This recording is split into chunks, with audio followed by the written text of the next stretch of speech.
Hello and welcome to the Low Tox Life podcast. For the past few years, there's been a lot of conversations about awe and chasing awe. But what I realised is that when we're chasing awe, we're kind of missing those moments of soft fascination that already exist in our days. Hello, I'm Alex Stewart, your host. Today's show is very special. I don't know anyone who arrived at the end of last year without feeling like they couldn't even find the space to think. And so, voila, Jodi Wilson has written a new book called The Brain That Breathes. And it really speaks to a collective moment, I feel. And what I love about the way that Jodi writes is there's always a sense of personal mission when she chooses to attack a topic. She marries that with a desire to find great research and science and language around things humans often find quite difficult to express. And when we don't know what's going on and we don't have language for it, it's very hard to make changes. We really have the conversation that needs having right now. And I really wanted to bring something out that my friends and I have been seeking. And as it turns out, Jodi has also been seeking and turned the fruits of her personal search into this excellent guide. So, as we always do, a little word from our podcast partners, and then we'll jump in with Jodi. OzClimate have been supporting your journey to the healthiest home possible for years. My favourite two types of appliances they have are the Winix Air Purifier range and the Dehumidifier range because, of course, moisture can happen to any home at any time. So we always want to make sure we're using climate gauges to assess whether we have too much humidity in our homes. And when it does go over that 60% mark and is staying over 60% persistently, either because it's raining or it's a humid season, all you need to do is know how to use dehumidifiers. This is something I have spent a lot of time educating on, and if you head to the @Low Tox Life Instagram, you'll see there's a whole chunk of tiles on the feed with a white background. I did a 10-part series to step you through all the reasons that you need a dehumidifier and how to actually use it, what size you might need, what kind of situation you might need based on different types of floor plans. So I'm starting there because here in Australia, it is a more humid time of the year. So thrilled to have OzClimate supporting our low tox community, the Australians only, for the whole year of 2026. Use the Low Tox Life code at checkout. 10% off your order, even often if things are on sale. Enjoy. Jodi, how are you? I'm really well, Alex. How are you? I am fantastic. I'm so excited for this wonderful new book you have brought out into the world. It feels like a book that we all needed at this particular juncture of humanness, let's call it. Why did you need to write it? I needed to write it because I'd written 3 books in 3 years, because that's my job, my career. And I was backpedaling from burnout. And I suppose you could call it creative burnout, but, you know, it was impacting all facets of my life because it was impacting every part of me. And I knew I wanted to keep writing books, but I also knew that I didn't want to feel the weight of that. And I used to really carry that weight on my shoulders and in my head. Oh, and God, in my I know that system. feeling. Yes. Yeah. And I think, I just also wanted to explore what my brain needed to keep coming up with bright ideas. And at the same time, around me in my normal life and also online, everyone was constantly talking about their overwhelm. This persistent feeling of being overwhelmed, and nervous systems being frayed, and brains being so full that we have constant decision fatigue. I just really think that this is the norm for so many of us in our normal lives. And I just really wondered what was causing that, if it was a collective overwhelm. And I just finished about 5 years researching and writing about the perinatal period. So that period from conception right through to late postpartum for a new mother. And there's a really massive gap between what our babies need from us biologically and the demands of modern motherhood. And a lot of perinatal psychologists and healthcare workers believe that that gap is why motherhood is harder today than it's ever been. And there's also a lot of social expectations and simultaneous complete lack of social support. But it was that honing in on the biology that was really interesting to me. And I thought, if that exists for babies and new mothers, I wonder if it exists for all of us, all of humanity, in regards to what the life our brains were designed for and the demands of our normal everyday reality. And it didn't take me much research to realize that gap is profound, and that our brains just were not designed for this world of extreme abundance and accessibility, where we're constantly logged on and accessible, and we also know the whole world. We've got this portal in our hands where we can scroll and within a minute see numerous news feeds. And also we're in a cost of living and housing crisis where everything is getting more expensive. There's political upheaval, and we're just trying to do our best every day. But there's this expectation that we have 24-hour energetic consistency. And we have all forgotten that we are human and that we are nature and that we live according to seasons, and that if we want to be efficient and productive and creative, we need rest. But I didn't want to write another book on rest. I just really wanted to explore how we can bridge that gap between what our brains need and the life that we're living without expecting the reader to overhaul their life. Yeah, you don't want to add another protocol to the infinite protocols, to the infinite gap of I'm not enough and I'm not doing enough and, I've got to do this now. Yeah. I didn't want you to, because I didn't want to either. Like I recoil at the... Yeah. I recoil at new year, new you kind of mentality. I recoil at the constant idea that we need to be improving ourselves. And if someone said to me, you need to do 1, 2, 3, A, B, C, and by this stage you'll feel better, like that doesn't interest me. So I really wanted to bring it into this moment, which is the crux of all spiritual and religious practices as well.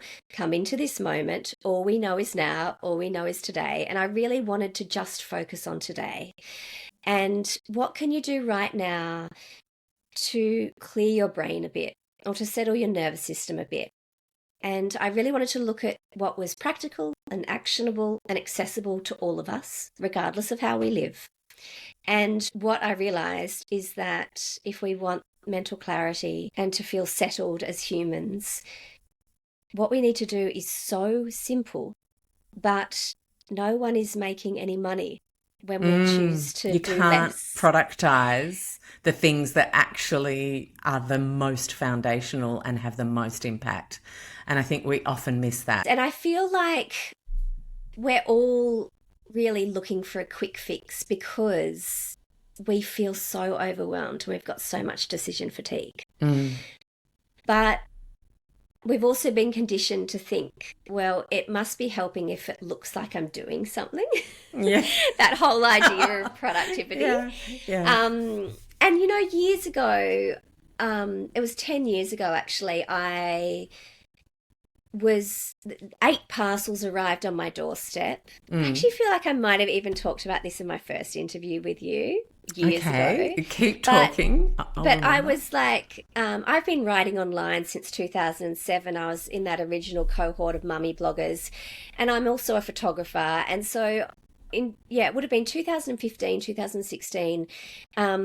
8 parcels arrived on my doorstep one day, and with them was the obligation to photograph them and share them.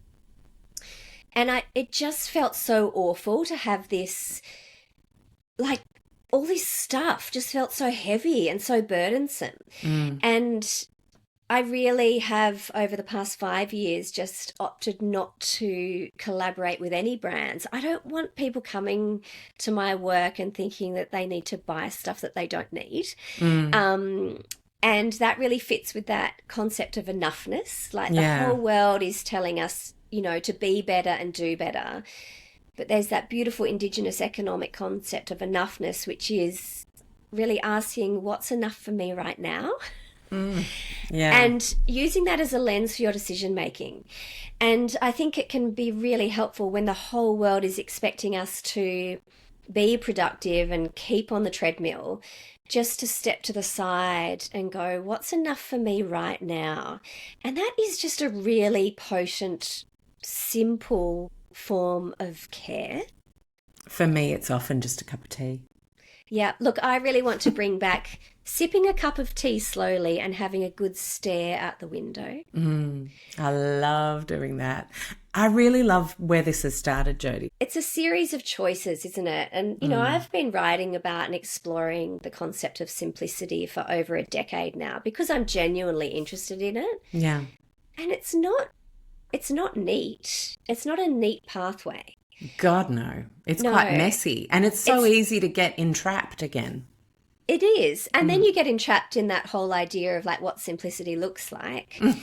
And then that can be really complicated. Yeah, exactly. But as you can see, I'm not a minimalist with my books. And also minimalism is completely different to simplicity. But for me, there's been a few experiences in my life over the past 5 years where choosing to live with less and, I've got a career as a writer in Australia, and the average income for a writer in Australia is $18,200. I love writing. It's genuinely the profession that I want to continue with. I have a Substack newsletter that pays my bills. There's a lot of things that come together to ensure that I earn enough. But when it comes to earning money, what is enough for us? And I had this beautiful realization about a year ago when I very suddenly chose to leave my primary source of income. And I was able to do that because I live a simple life without a lot of outgoings. And that opportunity made me feel, I was like, this is what financial freedom feels like, I imagine. Just knowing what's enough for me, earning enough, having a life that doesn't make me feel stretched in any way.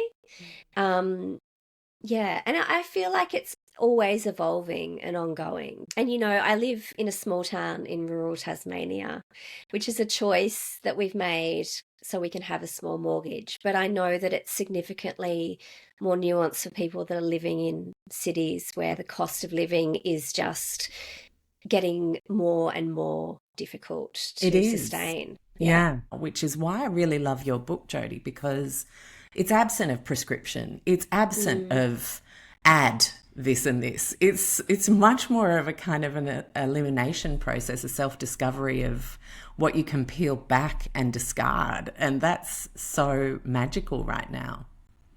I feel like I just wanted to suggest. I wanted to suggest subtraction, really. And I say from the get-go that, like, I am not here to tell you what to do or how to live. I do not want to be placed in that camp. I'm not interested in that at all. And this book began and continued because it was the book I needed to write. Like, it was quite self-indulgent, therefore, because I was genuinely interested what my brain needed to be happy, healthy, and productive from a biological perspective, and a psychological perspective. And so, I wrote it because I needed to, but at the moment, everyone is pretty much starting the year burnt out, and the number one piece of feedback and response to this book is, this is the book I need to read. And I think by just focusing on today, as I said before, and thinking, what can I subtract today? Or how can I breathe a little deeper today? Or how can I just step to the side for 5 minutes and consider what breathing space may look like for me? Breathing space is the undercurrent of this book, because I feel like we're all talking about burnout, but the language of breathing space has just been erased from our vocabulary. We no longer talk about breathing space or free time or spare time or leisure time. And these pockets of time exist in our days, but often what we're doing in those pockets is just picking up our phone, Yeah. and filling our brain with more. And what is that doing biologically? What did you see in the research? So the brain has this scarcity mindset where it thinks, I better get this now because it might not be there later. And that is attributed to stuff and what we buy, but it also is attributed to information and entertainment, and our phones make that so easy. And so we're doing a lot of filling and consuming of information, video, statistics, rhetoric, all of this stuff, and we are not doing the very necessary essential work of decluttering. So the brain is a bit like the kitchen bench, which the kitchen bench, I know in my household, is a magnet for clutter. Yeah. So that, there's the olive oil and the bread, and there's the school notes, and there's the school hat, and there's the bills that need to be paid, and there's a library book, and there's all of this stuff, because we're a family of 6 in a small home. It adds up pretty quickly. The brain is much the same. So it's just piling with more and more stuff. And unless we intentionally declutter we're just going to keep feeling overwhelmed, like we've got decision fatigue, like we can't think straight, like we can't make another decision, like how on earth am I going to think ahead to next week because today is too much. And when I spoke to Avik Basu, who is a psychologist from America, he trained with Stephen and Rachel Kaplan, who coined attention restoration theory. And I actually spoke to him because I'd come across the most beautiful concept of soft fascination. I know. And I was like, I had that exact response. I was like, ooh, what is this about? Yes, please. Yes, I will have more of that, please, in my life. So when we're on a screen, particularly on our phones, it's a bit like sirens in the street. We can't look away. And that's called hard fascination. And yet when we go into a green space, or when we're near the ocean, or when we're just strolling along the street without headphones in and just letting our gaze wander from the sky to the cloud to the leaf to the petal, even when we're in the shower and watching water droplets run down the tiles, or if we're watching bubbles in the sink of dishes, our brain just kind of takes a back seat because our awareness is lightly captivated. So it's called mindfulness without the meditation. And when that happens, the brain essentially does the good work of sorting and clearing space. So after the tonic of that, after the tonic of being in the garden for 20 minutes, or walking through your local park, or just standing in the shower and just watching those water droplets, you essentially come away with more mental clarity, creative stuck points untangle. You're more likely to come up with bright ideas, which is why you might come home from a walk or get out of the shower and think, oh my gosh, I know what to do with that. I've got that idea now. Yeah, and what are we doing these days? We're filling even those pockets of time with podcasts and audiobooks, and I do that, but I definitely know that the daily walk that doesn't have any of those things is probably the most valuable thing I do with my day. It's just half an hour, and I will purposefully not add what I now know to be called hard fascination to my soft fascination moment. I love that I now have language around that. Thank you. Exactly. And having language around something is so powerful. And also, when I found out about this, I was like, hang on, why is no one talking about this? And I think it's because for the past few years, there's been a lot of conversations about awe and chasing awe. But what I realized is that when we're chasing awe, we're kind of missing those moments of soft fascination that already exist in our days. Yeah.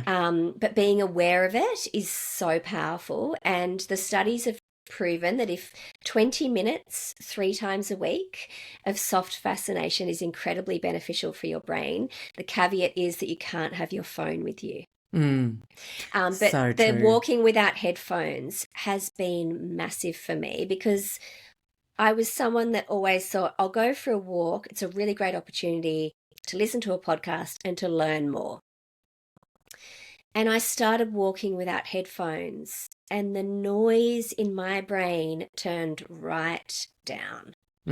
And I've been doing that for about 20 months now. Every morning, I walk the dog for 45 minutes all through the seasons. So in midwinter here in Tasmania, it is really cold, so I'm really rugged up. No noise except the wind and the ocean and the trees. And so simple, and yet literally life-changing. Yeah.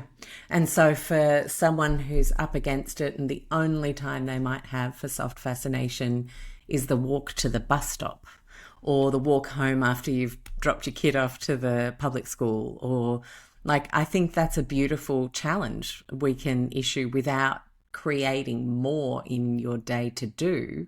Just take the phone and the audio away from those small walks. Yeah. And it also happens when we're doing kind of menial tasks around the house that don't require I much loved of our that one. attention. I remember Nigella Lawson talked about risotto making as her meditation, but for me that's more what you're talking about. It's actually just mindfulness and soft fascination. So even folding clothes, even hanging clothes on the clothesline, which I do. I can't do it in winter because nothing dries. And then just standing back to kind of watch the breeze catch them, which sometimes we really do have to rush through those moments. But I think it's those tiny little moments that combine to create just a little bit more peace in our life, because ultimately they're really fostering mental clarity. Yeah. It's so funny that you mentioned the clothesline, because I'm often down at Mum and Dad's. I've just been there for a couple of weeks on and off over the holidays, and I'm often hanging up the clothes for Mum they've got a hills hoist in their garden.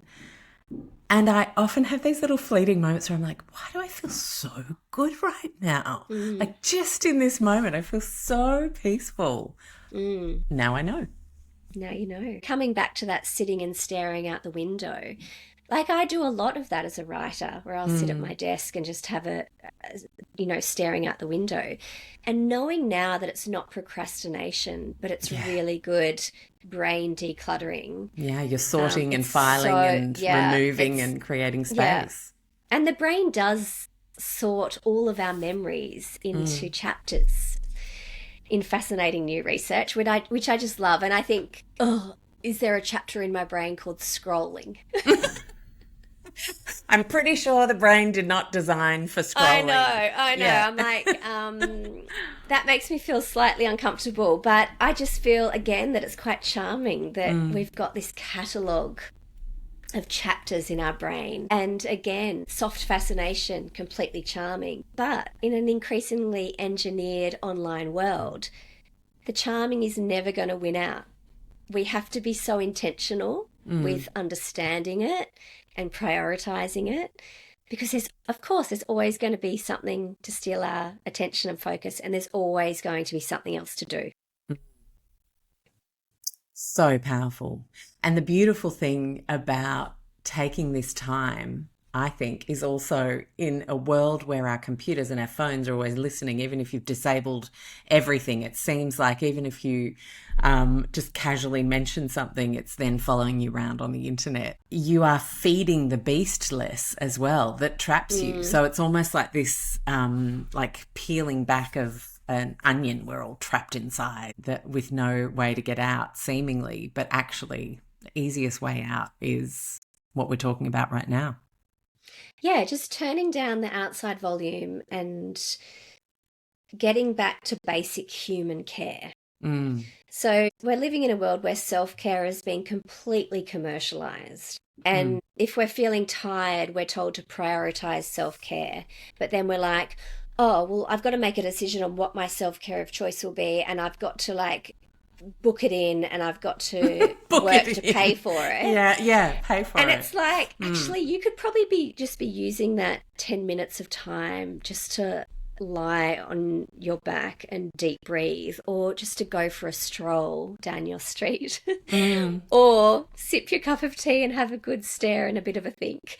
Like, you know, that's basic human care. And I really wanted to explore, well, actually, what is that and how can it work in our normal lives? And I think what is absolutely essential to really caring for ourselves as humans is honoring the season that we're in.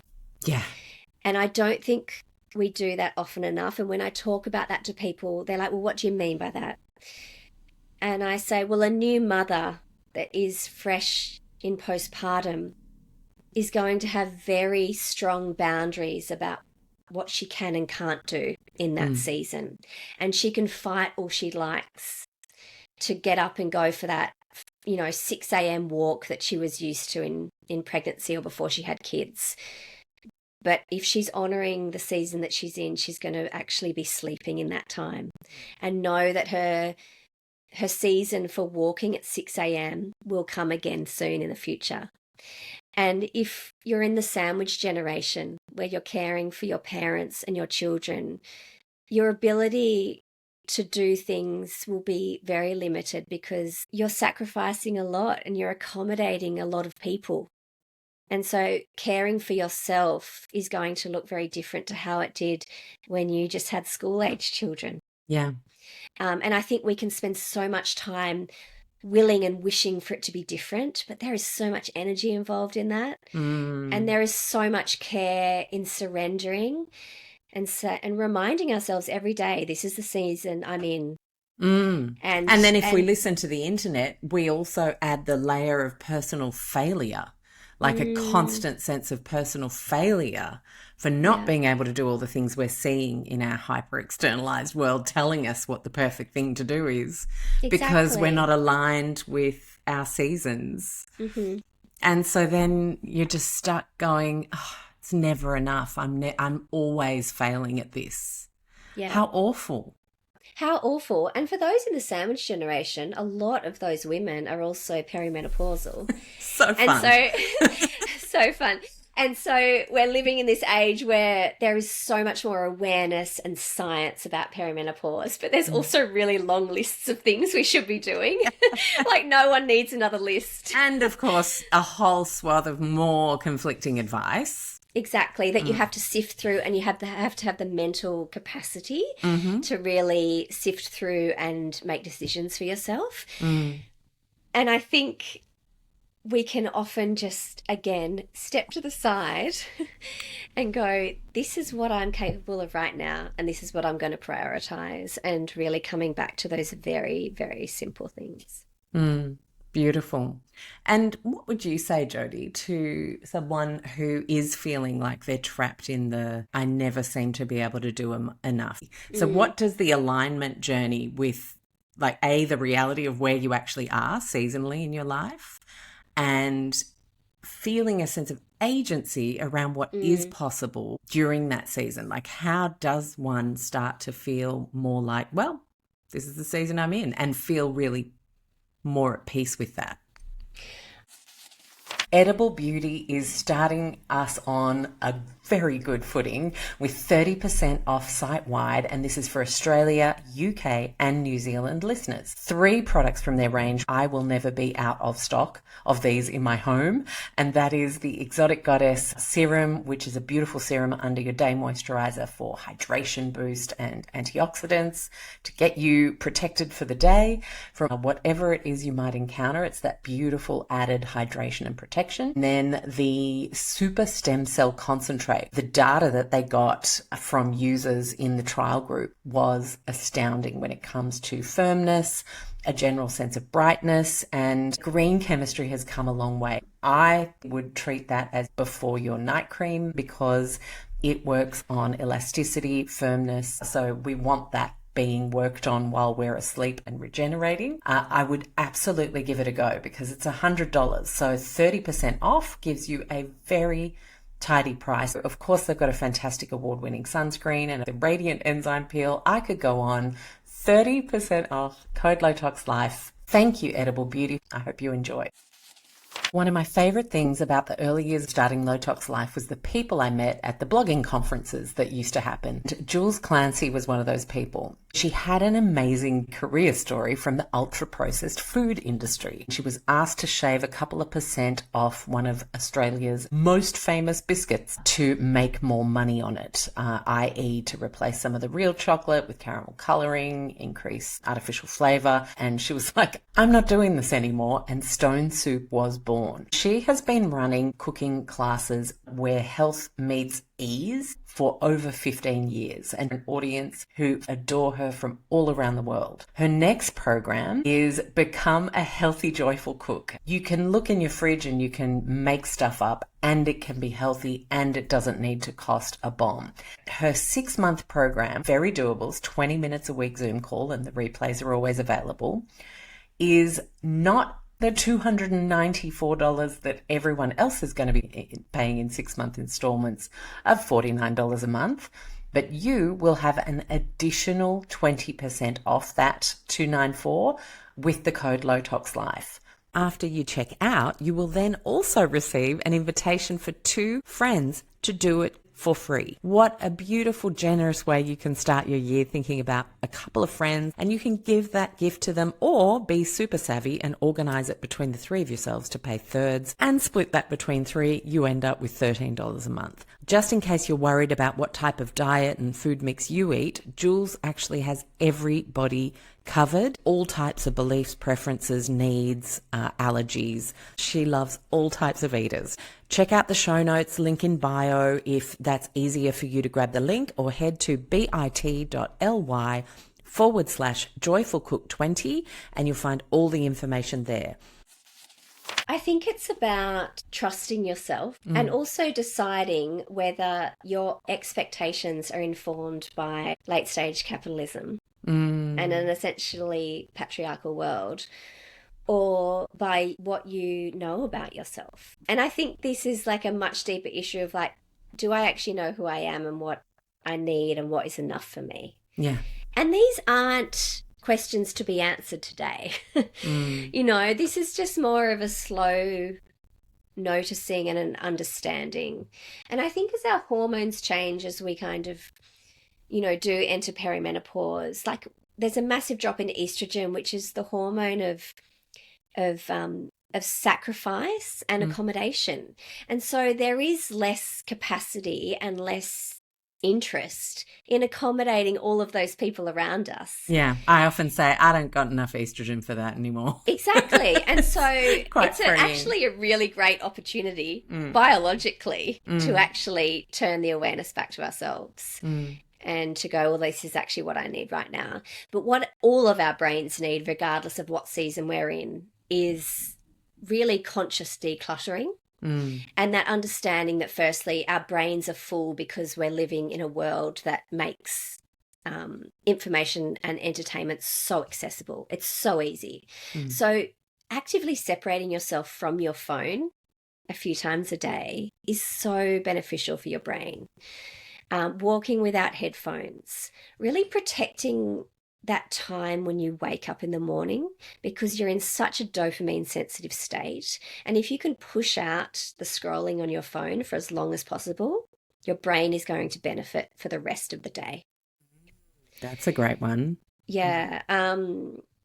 Also, I'm a really big advocate for creating a very intentional settling routine in the evening, because I feel like if, you know, parents do it for children almost religiously, like it is a series of steps, and we do our best to settle our children for sleep. And there is dinner, and then there's bath, and then there's story time, and there's cuddles, and there's grounding, and there's soft music, and there's dim lights. And And then when it comes to our turn, we're like, Netflix, sleep. And it's like, well, that's not going to work. Like, biologically, we need the same as our kids. yeah. And what's interesting to me about that is I remember that phase, and I was so almost militant about it because I knew it was the recipe for success, and I knew it meant for a much happier boy the next morning, and I knew it was deep knowledge. And isn't it funny that we can't actually reflect on it to the level of actually doing what we know to be true that works when it comes to our kids? That's fascinating to me. Yeah. So I, again, don't think you need a 10-step bedtime ritual. But when I started really looking into the research, and I've talked about this settling for sleep in a lot of my work for the past decade, because I've had 4 children, so I understand that settling. But the separation of my phone, like from 8 p.m. onwards, it just stays in the kitchen. The dim lights is a big one. I don't know how anyone exists with overhead lights. I know. We put those block blue light, what are they called? Sweet Dreams light bulbs. That's literally all we've got on a couple of lamps. It's in our bedside table lamps. It's impossible unless you flick on the bright light switch, which is the mains, to have bright light on at night at our house. It has been a seismic shift in the vibe of the home. Yeah. And we see, because I'm in apartments, so we're in inner Sydney, and we see these bright lights and a couple just sitting there watching TV under hospital lighting. And I'm like, how are they doing that? It actually stresses me out. Yeah, no. Oh, my goodness. It's like I can't walk into we don't really have shopping centres here where I live in Tasmania, but I used to work in one in my late teens and early 20s. Oh, me too. And now I think, your nervous system was so frayed because you were under those lights working. And under a sea of fragrance vapour, in my case, in the beauty industry. Oh, my gosh.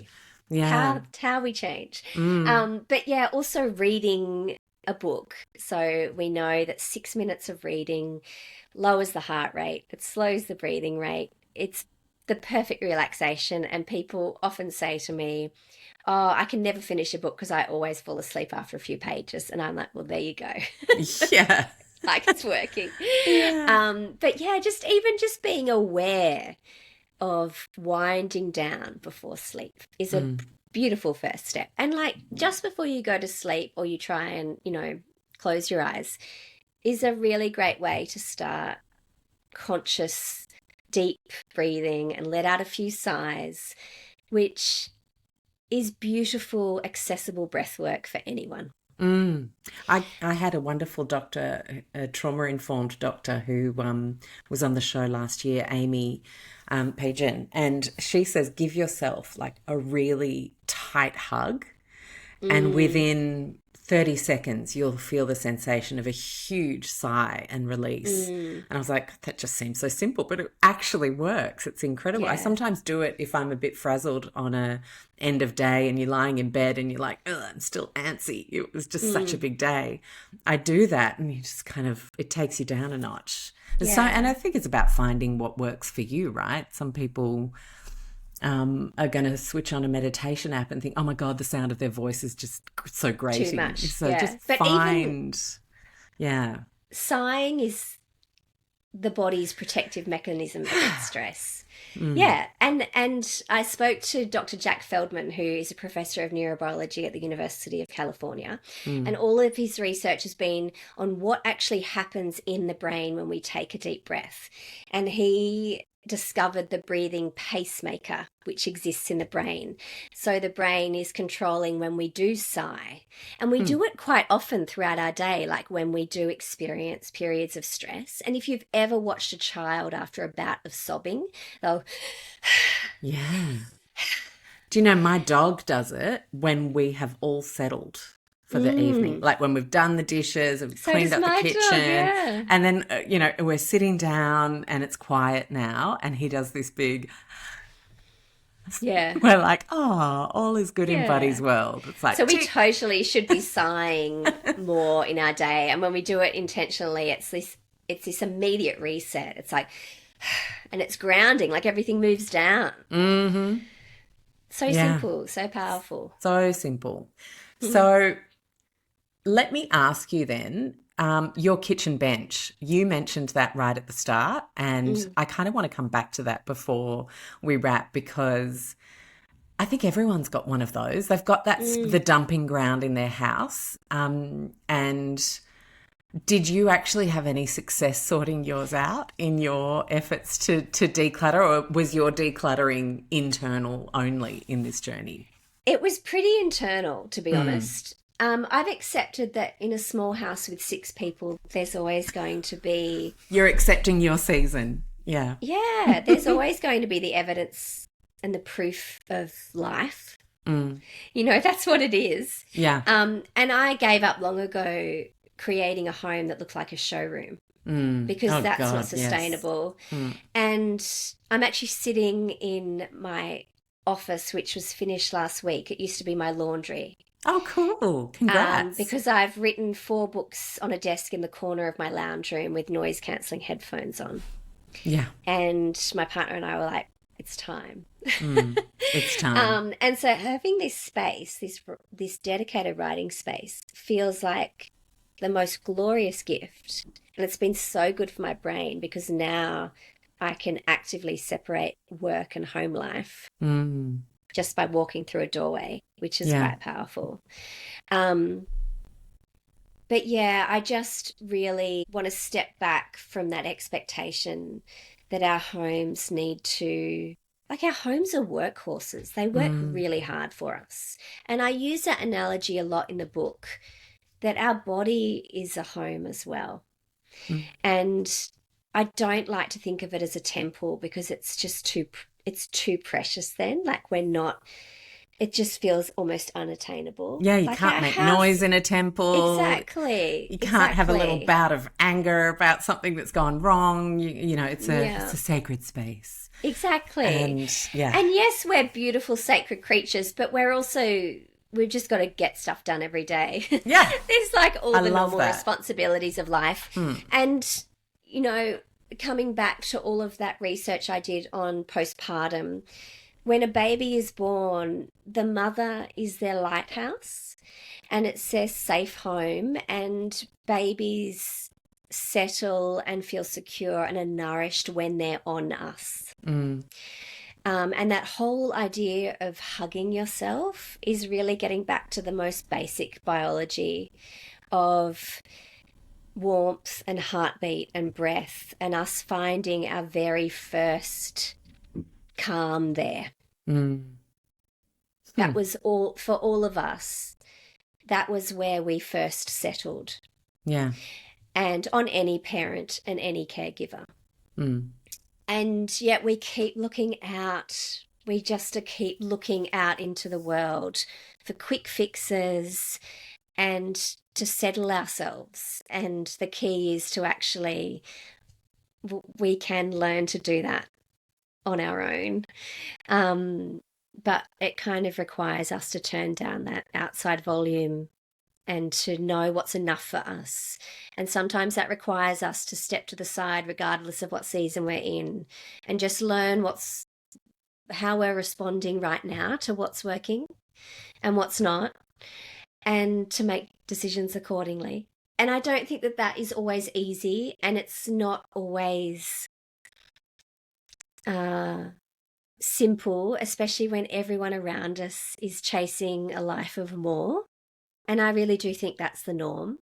But there are also so many people that are choosing to live with a little less, to spend a bit more time gardening and a bit less time working, and to take care of themselves in meaningful ways that don't look like self-care. They actually look like nothing. The Yeah. walking without headphones, the pulling weeds from the garden, the sitting on the back step of an evening and just looking at the moon, the gathering with friends to have a bit of a chat and share a meal. All these things kind of look like nothing, but they're actually the proven antidote to stress.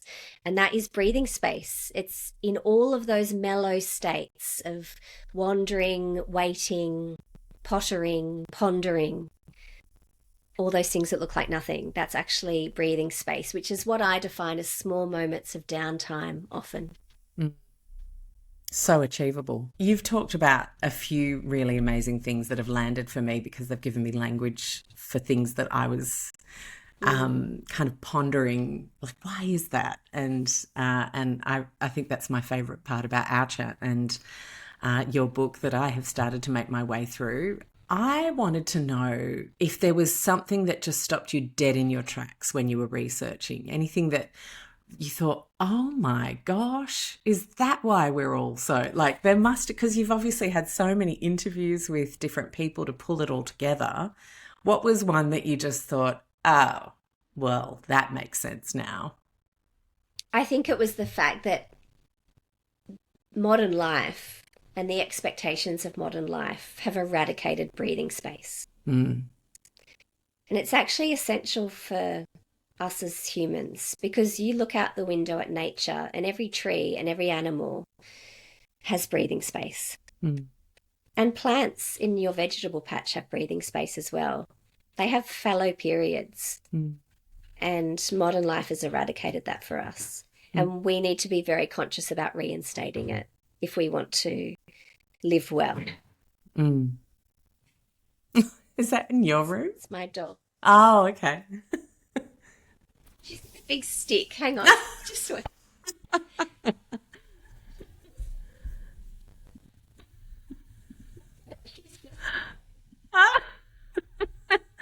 Oh, the amount of times I've said to my dog, that's not yours. Oh, she's got it off. What type of dog is it? Ollie. Oh, what a This good is dog. Sandy. Hey, Say Sandy. hello. Hi. She's such a cutie. How old She's is actually she? changed. She's 4. She's Uh-huh. changed my life. I never had a dog before her, but she oh, I just love her. We go for walks every morning, don't we? Mm. Yeah. Okay, hop down. Yeah, I've Not never that you had a should dog. pick up a big border No. collie. I've never had a dog before Buddy either. And yeah, he's I changed think my we got, life. I think Yeah. Buddy, I think I got Sandy around the same time we got Buddy. Yeah, Because he I nearly remember, destroyed my mental health to Yeah. start with because he was a rescue teenage retriever, oh and my that's gosh. a 40 Yes. kilo hunting dog in Yeah. perimenopause was probably not the best idea. Because all my tendons started to hurt. I broke a foot. It was just an Oh. absolute disaster the first year. And I thought, I've got to get rid of this animal. I was kind of obsessed with that. And then came the jealousy period. I observed his life and I started becoming insanely jealous of it. I was like, You sleep this when you want. is You're incredible. fed. Yeah. Know how good you've got it. And then came the, actually, I'm going to take some of this on board part. And I think that's the magic when you actually slow down with your dog. Yeah. That's pretty cool. I thanked her in the look. I'm covered in henna. I thanked her in the acknowledgements, didn't I? I thanked her in the acknowledgements. Okay, so you mentioned 20 months at one point of our chat, Jodi, and it feels like that might have been the really intentional part of the journey that led to this book now being out in the world. What have you noticed for yourself in your day-to-day? I am a much more settled, grounded human, and I did not have to leave my life to figure out how to live with breathing space. It was just like, oh, there's 5 minutes here. I might just go and have a little wander around the garden. Oh, I'm sitting at my computer and I am really tired and I'm procrastinating and I can't focus. Instead of pushing through, I'm going to go and lie down for 10 minutes and do a bit of deep breathing. I really protect the breathing space in my life now. because I know how vital it is for my brain and my nervous system. And I keep coming up with bright ideas. I've found that for my creative process, it is absolutely essential. I just feel like I am not so completely overwhelmed with to-dos anymore. And I still have a busy life. And I'm still... Yeah, you've got 4 kids. I think this is where the magic of this is. We're actually listening to a mum of 4 who's up against it often and actually still feeling like this work to declutter the brain has been life-changing. Like that's, for me, that's the kind of person I want to be looking to if I'm looking to make changes because it's actually working. Yeah. Like I've got a house with a sink full of dirty dishes and there's far too many odd socks in the washing baskets in the lounge room. And there's always a lost something, a shoe, a book, a library, something that we need to take to school. There's always something. And that is all of our lives. And as I said before, the work of life is also the proof of life. We wouldn't want it any other way. But I think if we want to experience contentment in our day-to-day life, we actually need to learn how to care for ourselves in really meaningful ways. And a big part of that is understanding what the brain needs to have clarity and to relieve overwhelm. And I don't think anyone needs to feel guilty about their overwhelm or their scrolling habits or their decision fatigue. Oh, gosh, no. This is just... It's completely understandable. It's like people who are the statistic of 70% ultra-processed food in their trolleys. There are billions of dollars that are spent on making you a slave to that food system, as well as intentional lack of policy to look after special interests across countries all over the world. It's the same with tech. And I think stopping the self-blame has got to be the number one, because it's all engineered to have landed us where we are today. And as you say, it's a very intentional journey to decide no. And Brené Brown even tells us the hardest thing you could ever do is something different to the norm.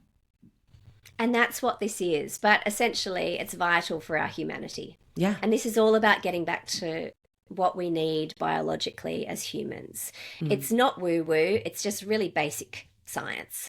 Yeah.